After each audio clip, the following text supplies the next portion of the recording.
Olá, hoje o nosso papo é sobre algo que, assim, a gente usa todo santo dia, mas quase nunca para pensar, né? Pois é.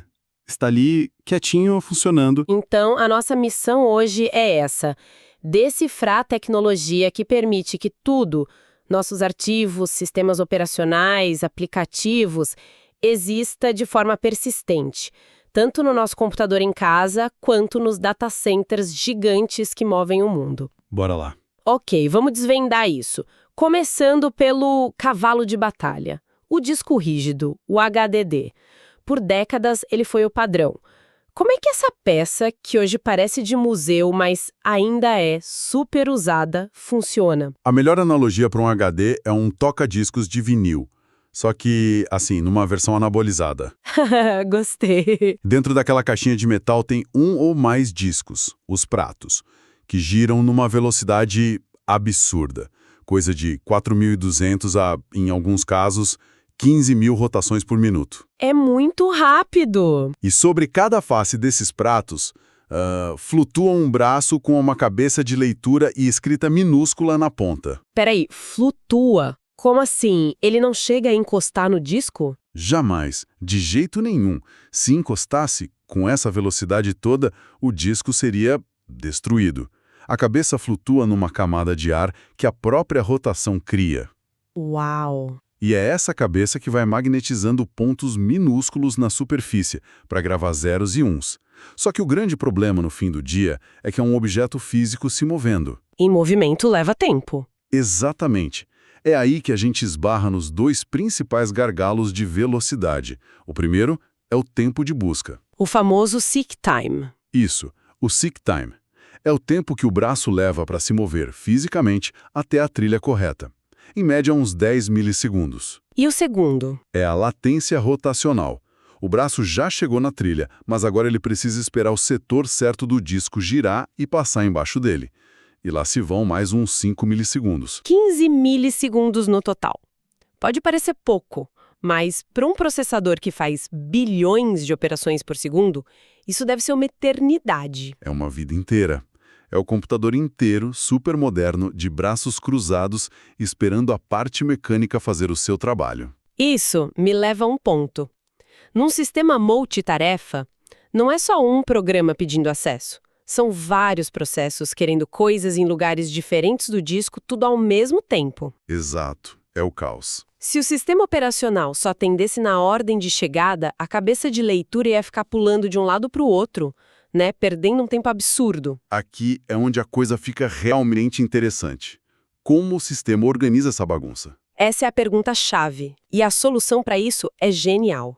O sistema operacional cria uma fila de acessos e usa os algoritmos de escalonamento. O mais clássico deles É o tal do algoritmo do elevador. Exatamente. O scan, ou algoritmo do elevador.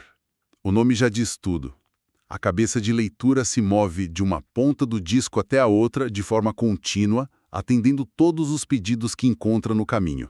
como um elevador mesmo, parando nos andares que foram chamados. Isso. Chegou na ponta, ele inverte o sentido e volta, atendendo os pedidos da descida. Isso evita aquele movimento maluco de vai e vem e otimiza muito o tempo de busca. É uma solução muito elegante. Mas ainda assim a gente continua falando de um único disco que tem limites e é um ponto de falha, né? Se ele quebrar, já era. Exato. Por mais inteligente que o software seja, ele ainda está lutando contra a limitação física. E aí a indústria pensou, se um disco é lento e pode quebrar, por que não usamos vários trabalhando juntos? E aí que nasce o RAID, É como se fosse um único disco lógico, um super disco. com o objetivo de ter ou mais desempenho ou mais confiabilidade. Ou os dois. Perfeito. Vamos falar dos tipos mais comuns. O mais básico de todos é o RAID 0. Eu chamo ele de modo performance total. O stripping. Isso, o stripping. Ele pega os dados, divide em blocos e espalha pelos discos. Se você tem 2 discos, ele escreve metade em um, metade no outro ao mesmo tempo. Então a velocidade de leitura e escrita praticamente dobra. Praticamente dobra. O problema é que o RAID 0 tem 0 redundância. Se um disco falhar, Você perde tudo, porque os pedaços que sobraram sozinhos não fazem sentido. exatamente. É o tudo ou nada. É um risco alto. E qual seria o oposto disso, o modo segurança máxima? Seria o RAID 1, o espelhamento. É bem simples. Tudo que você gravou em um disco, ele copia idêntico no outro. Um é o espelho do outro. Então, se um disco pifar, o outro assume na hora e a vida segue. Isso. A grande desvantagem é o custo. Você compra 2 discos de 2 terabytes, mas só pode usar 2 terabytes de espaço. O resto é cópia. Certo. Um é rápido e perigoso, o outro é seguro e caro. E a solução de equilíbrio que a maioria usa? Essa é o RAID 5, a paridade distribuída. Ele é o equilíbrio popular. Ele também distribui os dados, como o RAID 0, mas ele guarda uma informação extra, a paridade. E o que essa paridade faz? A paridade é um cálculo que permite reconstruir os dados de um disco que falhou, usando os dados dos outros discos que sobreviveram. Então, ele tolera a falha de um disco. Ah, isso é muito inteligente. Ele não precisa de uma cópia completa, só dessa informação de recuperação. Exatamente. O desempenho de leitura é ótimo. A escrita é um pouquinho mais lenta, porque ele tem que calcular e escrever essa paridade toda vez. E para sistemas supercríticos que precisam de ainda mais segurança, Aí a gente sobe para o RAID 6. Ele é uma evolução do RAID 5. Ele usa 2 informações de paridade diferentes.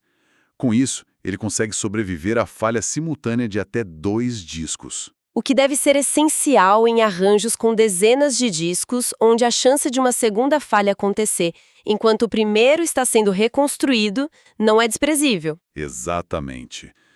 O RAID foi uma forma genial de extrair mais os HDDs, mas a verdadeira revolução foi abandonar a mecânica de vez. E entrar na era do silêncio, a era dos SSDs. A revolução silenciosa.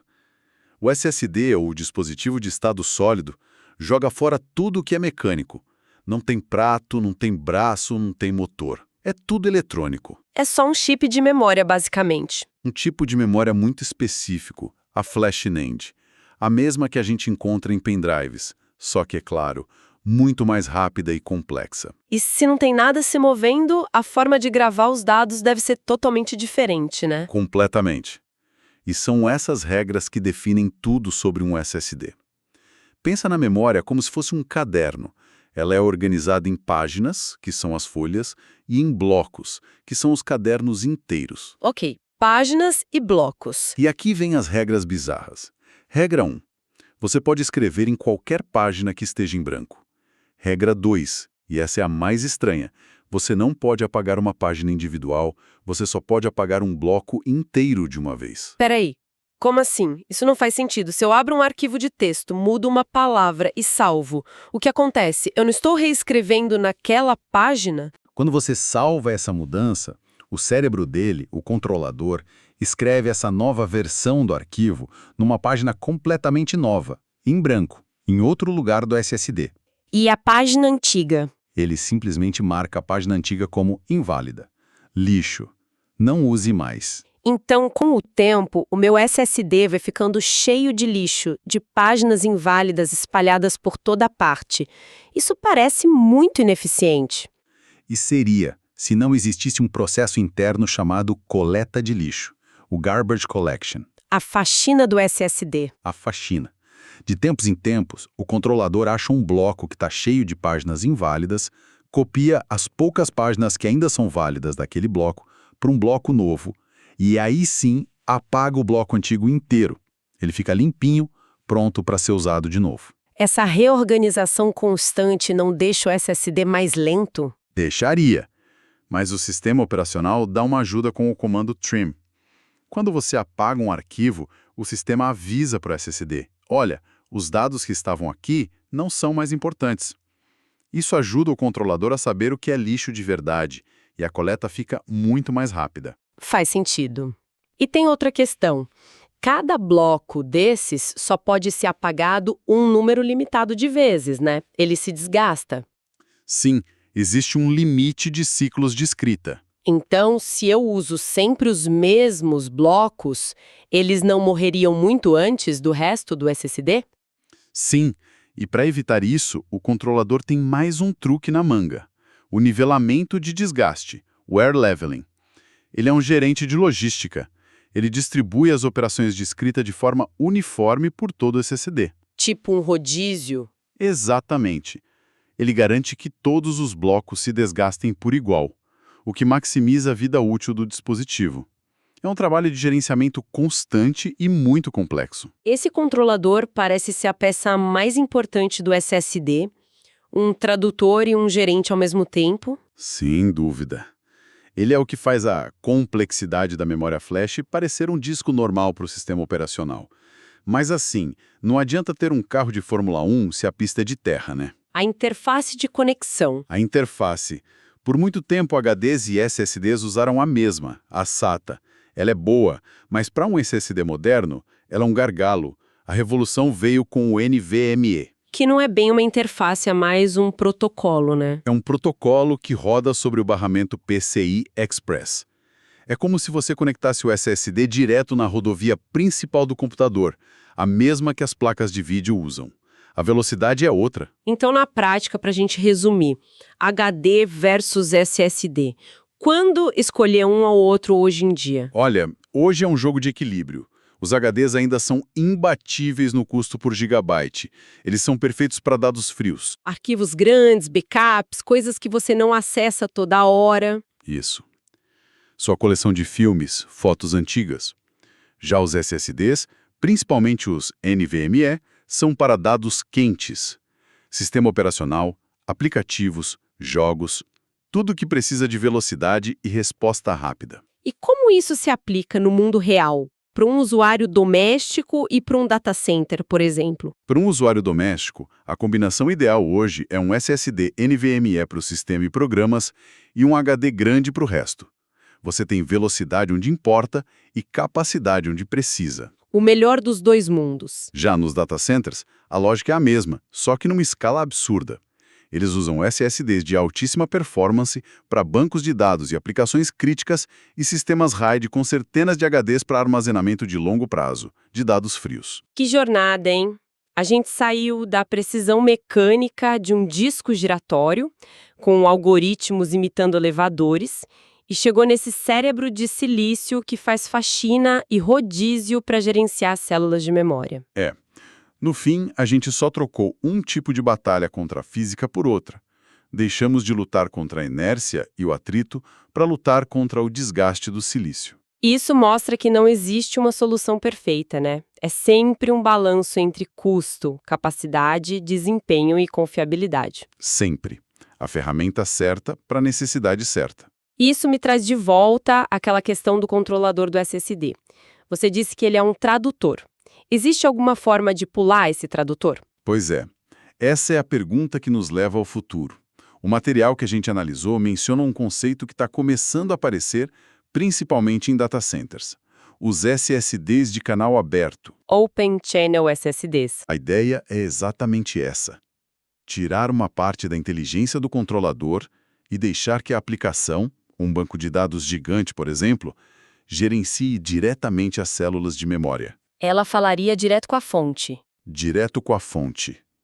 E aí fica a reflexão para quem está nos ouvindo.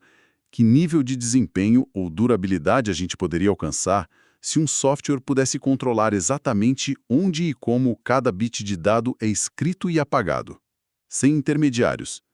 Talvez esse seja o próximo grande salto na nossa busca pelo armazenamento perfeito.